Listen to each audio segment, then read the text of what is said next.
বসন্তকালের শুরুর দিকেই যেমন সজনে ফুল রাজত্ব করেছে, ঠিক বসন্তকালের শেষ দিকটা জায়গা করে নেয় সজনে ডাঁটা। প্রতিটা বাঙালি বাড়িতেই বিভিন্ন রকম সবজি দিয়ে এই সজনে ডাঁটা রান্না করা হয়। আমাদের বাড়িতেও আলু, কুমড়ো আর এই বড়া দিয়ে সজনে ডাঁটা রান্না করা হয়, আর সেই রেসিপিটি আমি শেয়ার করে নিচ্ছি। মায়ের হাতের স্পেশাল কিন্তু খুবই সাধারণ এই রেসিপিটির জন্য আমরা কিন্তু সারা বছর অপেক্ষা করে থাকি। প্রথমে কড়াইয়ে সাদা তেল গরম করে ছোট ছোট করে বিউলির ডালের ফুলুরি বানিয়ে সেগুলোকে তুলে রাখতে হবে। তারপর সেই তেলেই ছোট ছোট করে কেটে রাখা সজনে ডাঁটা এবং কুমড়ো ভেজে এক এক করে তুলে রাখবেন।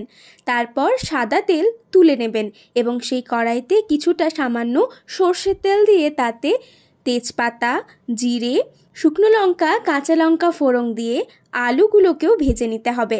আলু ভাজা হয়ে গেলে তার উপর এক এক করে মশলা, যেমন আদা বাটা, জিরে গুঁড়ো, স্বাদ মতো নুন দিয়ে মশলাটাকে কষিয়ে নিতে হবে।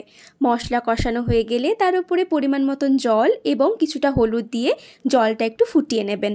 জল ফুটতে শুরু করলে ভেজে রাখা কুমড়ো, বিউলির ডালের ফুলুরি, সজনে ডাঁটা আর সেদ্ধ করে রাখা ছোলা এক এক করে দিয়ে সব কিছুকে ভালো করে মিশিয়ে নিতে হবে। গ্যাসের ফ্লেম লো রেখে 5 থেকে 10 মিনিট ফুটিয়ে নিলেই এই রেসিপিটি একদম তৈরি হয়ে যাবে। তাহলে অবশ্যই বাড়িতে ট্রাই করবেন একবার এই রেসিপিটি।